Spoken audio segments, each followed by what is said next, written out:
नमस्ते जी, स्क्राइब अड्डा के एक स्पेशल इंटरव्यू में आपका हार्दिक स्वागत है। आज हमारे साथ साउथ मुंबई के लोकसभा एमपी श्री अरविंद सावंत जी हैं। हम ये इंटरव्यू के लिए अरविंद सावंत जी को बहुत धन्यवाद देते हैं। Thank you sir for joining us. नमस्ते। नमस्ते। जय हिंद। बोलो। तो सर, सबसे पहले आज का सबसे बड़ा बर्निंग इशू पूछते हैं, जो है फार्मर्स प्रोटेस्ट। सुप्रीम कोर्ट ने एक कमेटी बना दी है और फार्मर लॉज के ऊपर एक स्टे लगा चुके हैं। तो सर, शिवसेना की क्या प्रतिक्रिया है सबसे पहले इसके ऊपर, और आपका क्या है? आदरणीय सुप्रीम कोर्ट ने जब इसके ऊपर ध्यान आकर्षित किया, वही सरकार पराजित हो रही है। बात जो सुप्रीम कोर्ट को उनको बीच में आना पड़ रहा है और वो मार्गदर्शन कर रहे हैं, क्यों हम खुद ब खुद कदम उठाकर एक कदम पीछे जाते तो कौन सा बड़ा नुकसान होने वाला था। मुझे सबसे बुरी बात क्या लगी है, 50 से ज्यादा किसान उसमें मरे। इतनी ठंड है, बारिश हुई है, उसके ऊपर हमने फुहारे मार दिए ठंड पानी के। ये राजनीति अच्छी नहीं है, ये शोभा नहीं देती सरकार को इस तरह से काम करना। बातचीत आज शुरू कर दी, हर बार वही एक मुद्दा उठा रहे, आप भी एक मुद्दा उठा रहे हो, आप भी अड़ के बैठे हो। क्या होता है कदम पीछे लेते तो? कोई सरकार को पराजित नहीं कहता, उल्टा सरकार की सराहना होती कि सरकार किसानों की संवेदना के साथ है। फिर पीछे लेकर के बाद किसान भी अपना दिल खोलकर बात करते और पूछते सरकार कि भैया अब इस पे आपको क्या गलती लगती है, हम नया बनाते। चलो, बनाना है कि नहीं बनाना है, इससे शुरू होगा। अगर नया बनाने तो क्या आप चाहते हो, बन सकता है। वही तो जनतंत्र है ना। सर, सरकार का ये मत है कि बाकी सारे स्टेट पर हरियाणा और पंजाब को छोड़ के ज्यादा किसान ये लॉज के खिलाफ ज्यादा आंदोलन नहीं कर रहे हैं, और सरकार का ऐसा कहना है कि ये बहुत सालों से पेंडिंग एक ऐसा रिफॉर्म है जो हम अभी क्लियर करने हमने बहुत अभी पहली तरफ तो एक बहुत आलोचना हुई है सरकार की जिस तरह से पास हुआ ये, पर सरकार अभी कह रही है कि हमने बहुत मुश्किल से ये लॉ लाया है और हम इसमें फुल कुछ नहीं, उनके पास बहुमत था, रगड़ कर लाए हैं। देखो, मैंने उस वक्त जो भाषण किया है संसद में, जो मुद्दे किसान उठा रहे हैं शिवसेना की तरफ से, मैंने वही मुद्दे उधर बोले। एमएसपी की मैंने बोला, एमएसपी की बात बार बार हो रही है। हम स्वामीनाथन कमेटी की बात करते हैं, हम कहते हैं उससे ज्यादा दे रहे। अरे भैया, ज्यादा दे रहे परमानेंट है क्या? वो कानूनन करेंगे तो परमानेंट होगा। कानून में उसका प्रावधान क्यों नहीं करते? आज की बात करते हो, आज उतना मिल रहा है कि नहीं मिल रहा? मिल रहा है ना, कौन ना कहता है? सर, तो क्या मिलेगा? उसकी गारंटी क्या है? सर, तो गारंटी कानूनन आनी चाहिए, वो नहीं आई, इसलिए तो मुसीबत पे फंस गए। मैंने उसके उदाहरण दिए हुए किस तरह से। मैंने कहता कि एपीएमसी मतलब सबसे बड़ी अच्छी बात थी, उसमें भी गलतियां होती थी, उसमें भी बिचौलिए थे, दलाल थे, वो भी क्यों किसी ने कुछ सभी न्याय मिलता था, ये बात नहीं थी। किसानों को जो डर है वो अलग है। हमने वो टेलीकॉम में देखा, क्या हुआ? शुरू में आए वो टीआरए है, वो रेगुलरिटी है क्या? एक प्रधानमंत्री प्राइवेट कंपनी का मोबाइल हाथ में लेके खड़े होते जाते हैं, तो सरकारी कंपनी का मोबाइल क्यों नहीं हाथ में लिया? ये गलत इस्तेमाल था। सर, तो शिवसेना का अभी क्या इस पे मत है? क्या सरकार को बिल्कुल ये रोक देना चाहिए कि अमेंडमेंट्स करना चाहिए जैसे वो अभी कर रहे हैं, या फिर तो करना क्या चाहिए सरकार को? क्योंकि अभी एक ऐसा डेडलॉक हो चुका है कि अभी बहस करना ठीक नहीं है मुझे लगता है। इस वक्त आदरणीय सुप्रीम कोर्ट ने जो न्याय दिया है, निर्णय दिया है, 4 कृषि तज्ञों की एक कमेटी बनाई है, वो भी उन्हें मंजूर नहीं है। किसानों को, किसान कहते जब तक कानून वापस नहीं देते हमें मंजूर नहीं है। और सर, ये 4 ऐसे रिपोर्ट्स आ रहे हैं, मीडिया रिपोर्ट्स आ रहे हैं कि जो 4 एक्सपर्ट्स हैं वो एक्चुअली ऑन रिकॉर्ड कह चुके हैं कि फार्मर लॉज जो है वो काफी ज्यादा सही है। मतलब दे ऑलरेडी, यही तो राजनीति है। अब आजकल हम आदरणीय सुप्रीम कोर्ट के बारे में कुछ कहना अच्छा नहीं, लेकिन हमने देखा है किस तरह से कुछ निर्णय हुए हैं। वो आपने भी देखा है, टीआरपी के बारे में देखा है, कैसे लोग वहां जाकर एक ही दिन में निर्णय लेते, बाकी सारी चेन जो है कोर्ट की वो दायरे छोड़कर डायरेक्ट सुप्रीम कोर्ट में जाने की जो सहूलत कुछ लोगों को मिली है, हमारा दूसरा सवाल है सर, आज हमने देखा कि सीरम इंस्टीट्यूट ऑफ इंडिया जो पुणे में उनका मैन्युफैक्चरिंग यूनिट है, वहां पर सर उन्होंने डिलीवरी चालू कर दी है। तो सर हमारे महाराष्ट्र गवर्नमेंट का क्या एम है कि हम 3 महीने के अंदर कितने लोगों को वैक्सीनेशन करेंगे? मुझे लगता है आदरणीय मुख्यमंत्री उद्धव जी ठाकरे साहब ने कहा है कि महाराष्ट्र गवर्नमेंट पूरी तैयारी में है। जैसे ही केंद्र की सरकार की तरफ से वो स्टॉक आ जाएगा, हम उसका इस्तेमाल इमीडिएटली कर लेंगे। पूरी जो चाहिए इंफ्रास्ट्रक्चर पूरी की पूरी अपने बल पर खड़ी है, जितने आएंगे उतने दे देंगे, कोई दिक्कत नहीं। नंबर हमें नहीं पता, नंबर जितने आ जाएंगे उतना कर सकते हैं, लेकिन शुरू तो होने दो। तो सर ऐसा कोई टारगेट है कि हमें इतने लाख लोगों का ऐसा 3 महीने के अंदर इनिशियल टारगेट सिंपल है, 1:1 होता है। समझो 12 करोड़ लोग है तो 6 करोड़ लोगों ने ले लिया, तो बाकी 6 करोड़ तो बच गए आपका, ऐसे उसका मतलब हो जाता है ये चीज। लेकिन वैक्सीनेशन लेना ये मुझे लगता है वॉलंटरी होना चाहिए, मुझे मेरा व्यक्तिगत मत है। कोरोना का पिक गया, लेकिन जो स्ट्रेंट अभी सेकेंड आ रहा है, वो उसको लेकर सावधानी बरतने की आवश्यकता है। और सबसे बड़ी सावधानी किसको बरतनी है, तो वो हमारे डॉक्टर्स है, नर्सेस है, वार्ड बॉयज है, अस्पताल में काम करने वाले सारे कर्मचारी, पुलिस कर्मचारी है, उसके एम्बुलेंस में काम करने वाले जो कर्मचारी है, वो सबसे ज्यादा ध्यान देने की आवश्यकता है। हमने स्काई अड्डा पे एक वीडियो बनाया था, कैसे उद्धव ठाकरे साहब ने ऐसे जब भी कोरोना वायरस महामारी में लॉकडाउन हुआ था, तब कैसे माइग्रेंट्स लेबरर्स जब अपने गांव जा रहे थे, तब कैसे शिवसेना चीफ उद्धव ठाकरे सामने आके फेसबुक लाइव में एकदम फादरली वे में उन्होंने एड्रेस किया था माइग्रेंट्स को। उन्होंने कहा था कि आप मत जाइए गाँव, हम यहाँ पे हमारा आपकी सहायता करेंगे वगैरह वगैरह।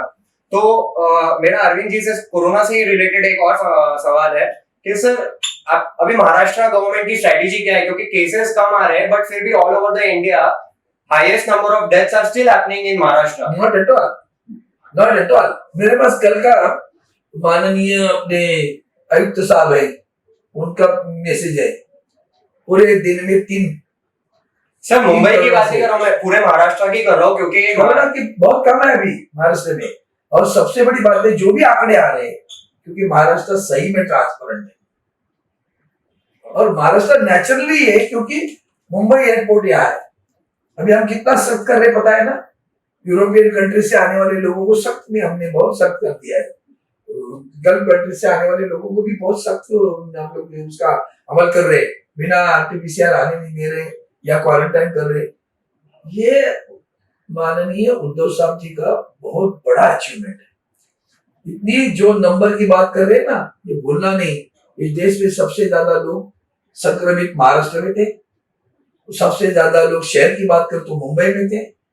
मुंबई में सबसे ज्यादा घनी बस्ती है, जबकि कहीं नहीं है ऐसी बस्ती, जो धारावी हो, गोरमी कोलीवाड़ा हो, जो भी है बस्तियां, उस बस्तियों में इतना डर लग जाता तो मृत्यु दर कम हुआ। जी, जो और सबसे बड़ी बात उनकी सराहना WHO ने की। धारावी मॉडल की तो हमारी पूरी दुनिया में प्रशंसा हुई है। कहाँ हजारों से 0 तक केस आके आज की तारीख में धारावी जो है एक तरह से हम कोविड फ्री जोन बोल सकते हैं। ये आदरणीय उद्धव साहब की अचीवमेंट है। तो सर अरविंद जी ये कह रहे हैं कि महाराष्ट्र सरकार ने बहुत ही ट्रांसपेरेंट वे में ज्यादा से ज्यादा टेस्टिंग करके, क्योंकि ये गवर्नमेंट इतनी एडवांस्ड है, ऑनलाइन है, इसी वजह से जो है बहुत सारी रिपोर्टिंग एक्यूरेट हो रही है, और इसीलिए महाराष्ट्र का डेटा में ज्यादा ऐसे आ रहे हैं। ऐसा छुपाएंगे नहीं, कुछ छुपाने का नहीं। हाँ जी। तो सर अभी अगले सवाल पे आते हैं, जो है सर 2022 का बीएमसी चुनाव। सर शिवसेना 20 मेरी तो जन्म के पहले से शायद शिवसेना जो है, पर सर डेकेड से जो शिवसेना का जो राज है सर, पिछले बार भी आपने 2 सीट कम थी मेरे ख्याल से बीजेपी से। सर आउट ऑफ से कम नहीं थी, बीजेपी से ज्यादा थी। Okay sorry sir, my mistake. Sir 227 seats में से सर आपका क्या गोल है, कितना मतलब हाउ मच आर यू? हमारा भगवा लह रहेगा दोबारा, जितना भी 4थी 5वीं बार जो कुछ हो रहा है, भगवा लह रहेगा। पर सर आपको नहीं लगता कि एनसीपी, कांग्रेस और शिवसेना को साथ में मिलकर चुनाव लड़ने चाहिए, जिससे बीजेपी? ये विषय क्या कहें कि पार्टी के नेतागण तय कर लेते हैं, और जिस ढंग से आदरणीय उद्धव साहब बात कर रहे हैं, तो मुझे लगता है तीनों मिलकर ही लड़ेंगे। आप ये बड़ी खबर दे रहे हैं अरविंद जी कि आगे का ऐसी उन्होंने पूरा तरह से रूल आउट नहीं किया है, महाविकास आघाड़ी गवर्नमेंट की जो पार्टियां है, हो सकता है 2022 का बीएमसी चुनाव वो साथ में लड़े, और अरविंद जी ने अभी इस बात की पुष्टि की है। चलिए अगले सवाल के ऊपर जाते हैं, जो है सर, बहुत ये क्वेश्चन मुझे सबसे ज्यादा लोगों ने पूछा है सर, क्या आप कभी शिवसेना, कभी एनडीए फिर से ज्वाइन वापस हो सकता है, या फिर रिश्ते बहुत ज्यादा बिगड़ चुके हैं और there is no question of getting back together? It's naturally, the Shiv Sena is a party known for keeping the words. वंदनीय हिंदू हृदय सम्राट बाला साहब ठाकरे का एक संस्कार हमारे ऊपर है। वो कहते थे किसी को भी जबान देते समय 100 बार सोचो, लेकिन एक बार जबान दे दी तो पीछे मुड़ना नहीं है। अब जो वचन दिया था, जो शब्द दिया था, उसका पालन नहीं हुआ, और इसलिए आदरणीय उद्धव साहब ने ये कदम उठाया। वो तो उन्होंने भरी मतलब विधान परिषद, विधानसभा में भी कहा क्यों मैंने ये कदम उठाया। तो सब होने के बाद वैसे भी तो बहुत सारे विषय है कि विधानसभा चुनाव में जिस ढंग से हमारी सहयोगी पार्टी किस तरह से पेश आई, जो उन्होंने नीतीश कुमार के साथ वहां राजनीति खेली, वो उसका पहला प्रयोग यहाँ हुआ है।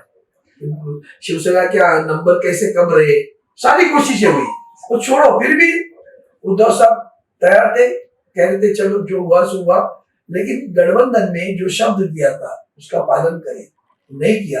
उसके बाद में नहीं हुआ पालन, तो बाद में तो रिश्ते, देखो राजनीति ऐसी कि आज क्या है कल क्या है पता नहीं। किसी ने सोचा था कि शिवसेना, कांग्रेस और राष्ट्रवादी इकट्ठे आएगी? आई ना, सपने भी नहीं सोचा होगा। तो यही चीजें राजनीति में होती रहती है, लेकिन रिश्ता बरकरार रखना दोनों के ऊपर होता है। कड़वाहट जितनी पैदा करोगे उतनी उतनी दोस्ती कम होती जाएगी, दूर जाते रहेंगे। और आज हम इस कटर पर खड़े फिर बहुत दूर गए। तो अरविंद जी अपने स्टेटमेंट स्टाइल में ना ही उन्होंने डिनाई किया, ना ही एक्सेप्ट किया, और जैसे शिवसेना का जो स्टैंड है वो रिट्रेट किया उन्होंने। अरविंद जी, अभी अगला सवाल शिवसेना से रिलेटेड है। हम देख रहे हैं कि ईडी जो है वो प्रताप सरनाईक साहब जो है, संजय राउत साहब की जो वाइफ है, इन लोगों का सर, आप लोगों ने पहले भी ऐसा शिवसेना ने बताया था कि इन्वेस्टिगेशन एजेंसी जो है टारगेट कर रही है because it is a non BJP government. Sir, आपका लेटेस्ट इस पे क्या रवैया है, और क्या आपको ऐसा लगता है कि central government, not just in Maharashtra but other BJP ruled states as well, क्या सेंट्रल गवर्नमेंट, सेंट्रल एजेंसीज का मिसयूज कर रही है? 100%. All those non-BJP governments are being treated very badly by the central government. The worst part of it is that the misuse of these institutes which are pride for the country. Let it be ED, let it be CBI, let it be NCB. These are the institutes which the people of the country used to believe there. याद है, लेकिन सरकारें किसकी भी हो, इनका गलत इस्तेमाल होता रहा। और आदरणीय सुप्रीम कोर्ट ने एक बार कहा था, ये तो पैरट है पिंजरे वाला, सरकारी पिंजरे का पैरट बना के रखा है। अब जब वो पैरट बन गया है, तो अभी जो कुछ देखो, क्या ये सारे किस्से पहले नहीं होते थे क्या? अगर नार्कोटिक्स के लोग आज राइट करते तो ये क्या 2 बरस में हुए, 1 बरस में? इसके पहले नार्कोटिक्स नहीं होता था, होता होगा, तब क्यों चुप बैठे थे? क्योंकि तुम्हारी सरकार, किसने रोका था ये सारे कार्रवाई करने के लिए? क्या सीडी की कार्रवाई? तुम्हारे पास जो लोग आए पार्टी में तुम्हारे, उनके सबके ऊपर ईडी की कार्रवाई थी। जैसे आपकी पार्टी में आ जाते हैं तो संत बन जाते हैं। तो हमारे वो वाल्मीकि थे ना रामायण में, तो पहले वाले थे, चोरी करते थे, डाका डालते थे, तो ये सब लोग वाले थे, जैसे पार्टी में इनके गए तो वाल्मीकि बन गए। तो ये जो तरीका है, जो रवैया आपने अपनाया है, जनतंत्र है, नहीं मिली एक सरकार, क्या फर्क पड़ता है? अच्छा काम करो, लोगों की सेवा करो, दिन रात राजनीति करते रहते हो। कोरोना के समय में जितनी गंदी राजनीति खेली है ना, वो रास नहीं आएगी उनको कभी। तो सर, शिवसेना क्या सरनाईक साहब और राउत साहब के वाइफ के पीछे पूरी तरह से खड़ी है, ऐसे मान के हम चले? क्यों नहीं भैया, बुरे वक्त पे वही तो दोस्त कहता है, मैन इज नोन बाय, कब कब पता चलता है। Okay sir. Friend is known, क्या friend is, what is that? वो हिंदी में है सर वो कहावत, तो कि बुरे वक्त में दोस्ती, बुरे वक्त में समय में काम आता है। जी। तो खैर friend in need is a friend indeed. Yes, yes, So that's right. so friend in need is a friend in need. So we are friends, so we have to. Yeah. बुरे समय में गलती हो कुछ भी हो लेकिन Yeah, so the broader point is कि Shiv Sena stands behind its MLAs and अरे क्यों नहीं, क्या गलती की भैया? तुम्हारे मल्ल्या बिल्ल्या सब आराम से निकल गए, नीरव मोदी गए, सब गैंग निकल गई। तो अपार्टमेंट में घूमता था, अरुण जेटली साहब के साथ बात करता था, वो जाता है मल्ल्या, तभी क्यों नहीं रोका? तो बता दिया होगा जल्दी भाग जाने तो तू अंदर जाएगा। तो सर एक ये सवाल है सर कि जैसे अभी हमने देखा बीजेपी के जो लीडर्स हैं, फॉर एग्जांपल देवेंद्र फडणवीस साहब, चंद्रकांत दादा पाटिल, इन लोगों का सिक्योरिटी कवर सर अभी थोड़ा कम हुआ है। तो सर इसके पीछे ये क्या एक लॉजिस्टिकल है गवर्नमेंट का, लॉजिस्टिकली लाइक ये ऑर्डर ऐसे ही होता है, या फिर जो क्योंकि media reports are saying now, BJP leaders are saying कि this is like political this thing. कैसे पॉलिटिकल होगा? कमिटी बैठती है, मैं मंत्री था, याद है, मैं कैबिनेट मंत्री था, राजनीतिक जो भी है, मैंने इस्तीफा दी। मैंने इस्तीफा दिया, वहां इस्तीफा देकर बाहर आया, जो सुरक्षा रक्षक मेरे के लिए थे वो मेरे साथ घर तक भी नहीं आए। मेरी गाड़ी वहां की वहां मैंने छोड़ दी। मैं कैबिनेट मिनिस्टर था, मुझे वाई कैटेगरी थी, इनके राज्य मंत्री थे, उनको वाई प्लस थी। तो ये हाल ही में आपने देखा होगा, आदरणीय सोनिया गांधी जी हो या और कोई राजनीतिक कांग्रेस की हो, पृथ्वीराज चौहान जी पूर्व मुख्यमंत्री हैं, हमारे आदरणीय पूर्व प्रधानमंत्री मनमोहन सिंह जी, उनकी सुरक्षा किसने कम कर दी? वो किसने कर दी कम, वो भी तो बताओ। तो ये जरूरत नहीं है तो भी क्या जरूरत है? अब बुलेट प्रूफ किसके लिए चाहिए बताओ? खुद देवेंद्र जी भी कह सकते हैं बुलेट प्रूफ की जरूरत तुम्हें जरूरत है। ये सारी चीजें राजनीतिक नहीं, राजनीतिक हो सकती तो तुमने भी खेली है। तो ये लॉजिस्टिकल इशू है, ऐसा शिवसेना का कहना है। Nothing, because the committee decides whether the protection is to be given or not to be given. Okay, moving on, हमारा अगला सवाल है 2021 जो है बहुत ही चुनाव हेवी, एक इलेक्शन हेवी ईयर है। ये साल में आसाम, केरला, पुडुचेरी, तमिलनाडु, वेस्ट बंगाल, 5 स्टेट में सर इलेक्शन है। सर शिवसेना इतना एक गवर्नमेंट को लीड कर रही है, देश के दूसरे सबसे बड़े राष्ट्र के सबसे बड़े मतलब दूसरे सबसे बड़े राज्य की एक सरकार को लीड कर रही है। एआईएमआईएम जैसी पार्टी जहां बिहार में कभी पहुंची नहीं, उसने 5 सीट ले आई, 4 सीट ले आई। सर शिवसेना से लेके आए। तो सर बताओ सर, ब्रॉडर क्वेश्चन सर ये वाला सवाल नहीं है सर मेरा ये भी narrow minded. I am got it there. किसके बल पे आई? ठीक है सर, किसने पासवान को, चिराग को खड़ा कर दिया? वो तो सर चिराग पासवान सारी सीटें सिर्फ नीतीश कुमार के खिलाफ क्यों लड़े? है उसका जवाब? तो सर ये राजनीति आप लोग कर सकते हो जी सर। अपने साथ वाले नीतीश कुमार, उनके एनडी में उनकी सीटें ज्यादा नहीं आनी चाहिए करके चिराग को सिर्फ नीतीश कुमार के खिलाफ लड़ाया। नहीं समझ में आता है क्या? जी सर, वो तो बिल्कुल समझ में आ ही गया। पर सर आपने, जैसे मैंने आपसे पूछा 5 स्टेट है सर, शिवसेना इतना बड़ा पार्टी, आप कहाँ पे चुनाव लड़ोगे sir? They will decide we will contest in the country also. पहले भी चुनाव लड़े नहीं, ऐसे आज भी लड़ते रहते हैं हमारे बेचारे शिवसैनिक। ये बाला साहब की प्रतिभा लेकर उनके घर में भगवान जैसे उसकी पूजा करते हैं, उनको साथ में रख के एकलव्य जैसे शिवसेना का काम अपने हर राज्य में शिवसेना है, कश्मीर से लेकर कन्याकुमारी तक। राजनीति खेलते नहीं है, चुनाव लड़ते नहीं है, लेकिन जिस दिन तय कर दिया उस दिन चुनाव लड़ सकते हैं। याद भी होगा कि पवन पांडे नाम का हमारा शिवसैनिक बहुत साल पहले विधायक था, उत्तर प्रदेश में चुनकर आया था शिवसेना के बाद।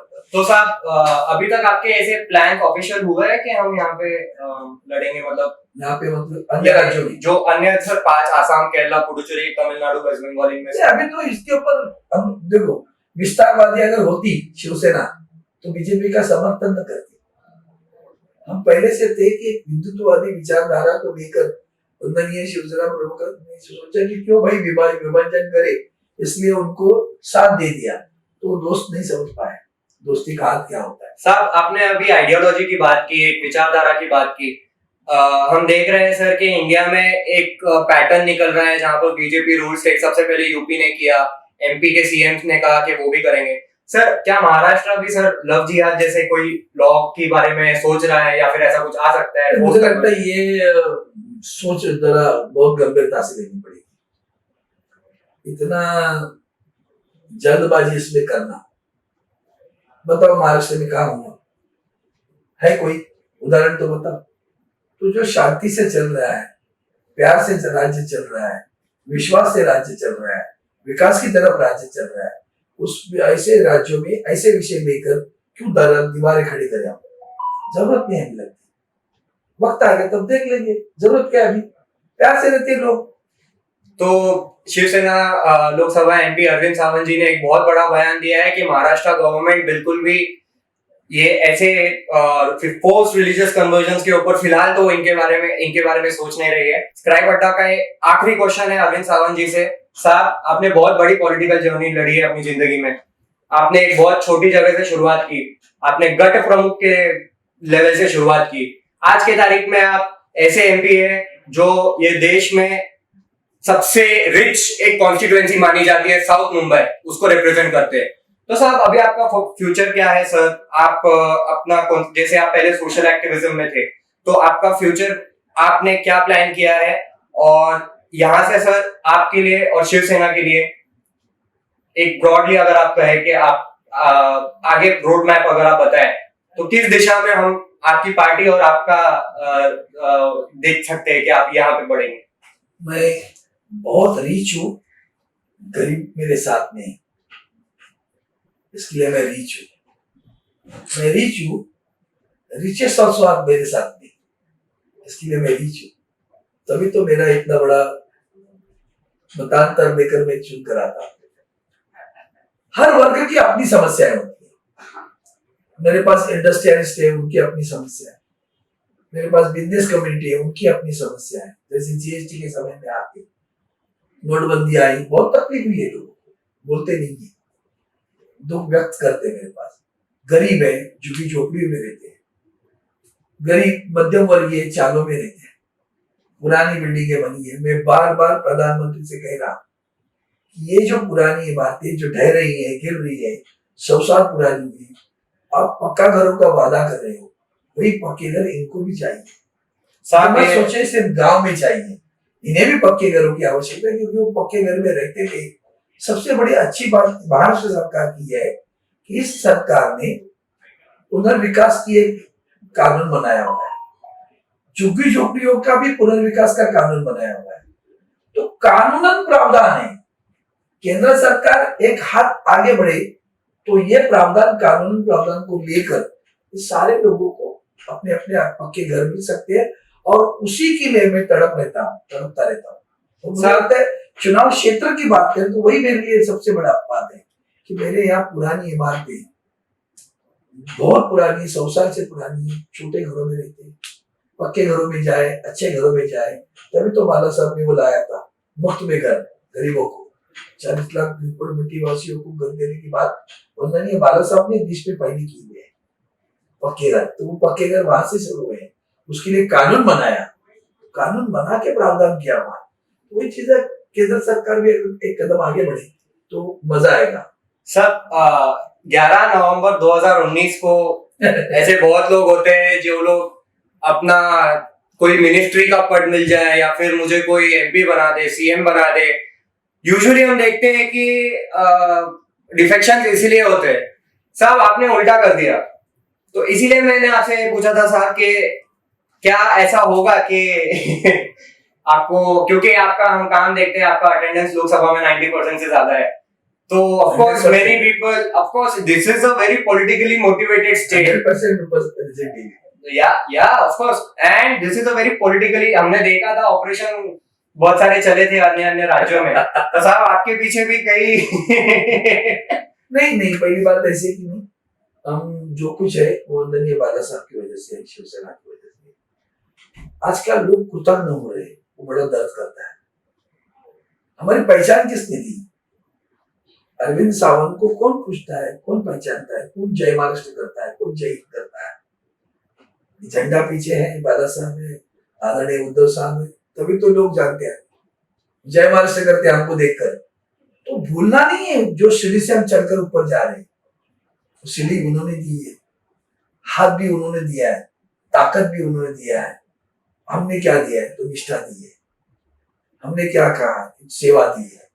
तो ये उन्होंने बनकर हमें अगर दिया है, अगर वो चाहते कि उस कुर्सी पे आज तू नहीं बैठे, तो बस उनकी कुर्सी देने वाले बोले, देने वाले भी बोले, उन्होंने कहा इस्तीफा दे दो, तो पार्टी के लिए, पार्टी मेरे लिए बड़ा अहम रखती है, क्योंकि मेरी कुर्सी, इस्तीफा दे दो, दे दिया, हंसते दे दिया मैंने, तारीफ बोलते मैं हंस गया था, मुझे याद है तारीफ बराबर। तो चलिए। इस्तीफा देने के लिए कहा, इस्तीफा दे दिया, पार्टी के लिए दे दिया, और उसी का सबसे बड़ा अच्छा मुझे गर्व है कि मेरा इस्तीफा फलदायी हुआ, यशदायी हुआ। मेरे इस्तीफे के बाद में राज्य में सरकार आई, और सबसे बड़ा अगर कोई उसमें ज्यादा आनंद किसी बात का हुआ होगा, तो उस वक्त इस्तीफा देते समय वो नहीं था, एक था कि भाई हमारी सरकार आई, लेकिन मुख्यमंत्री उद्धव साहब बनेंगे वो तो कभी नहीं था उस वक्त, और वो इस्तीफा के बाद में उद्धव जी ही मुख्यमंत्री बने, तो इस्तीफा कितना बड़ा था। तो बड़े लिए मेरे लिए बहुत अहम बात रखी है, और मेरा बहुत बड़ा आनंद देने वाली बात मेरे हाथ से हुई, और एक इतिहास बना कि शिवसेना की सरकार बनी, आदरणीय उद्धव साहब ठाकरे इस राज्य के मुख्यमंत्री बने। चलिए, ये था हमारा इंटरव्यू अरविंद सावंत सर के साथ। सर, आई होप आप लोगों को ये वीडियो अच्छा लगा हो। आपको अच्छा लगा हो तो प्लीज लाइक, शेयर और सब्सक्राइब करिएगा स्क्राइब अड्डा का चैनल, और ऐसे ही इंटरेस्टिंग कंटेंट के लिए और इंटरेस्टिंग इंटरव्यूज के लिए ऐसे इंपॉर्टेंट आदमी लोगों के साथ आप प्लीज स्क्राइब अड्डा को सब्सक्राइब करिए। धन्यवाद। धन्यवाद अरविंद सर। धन्यवाद। जय हिंद।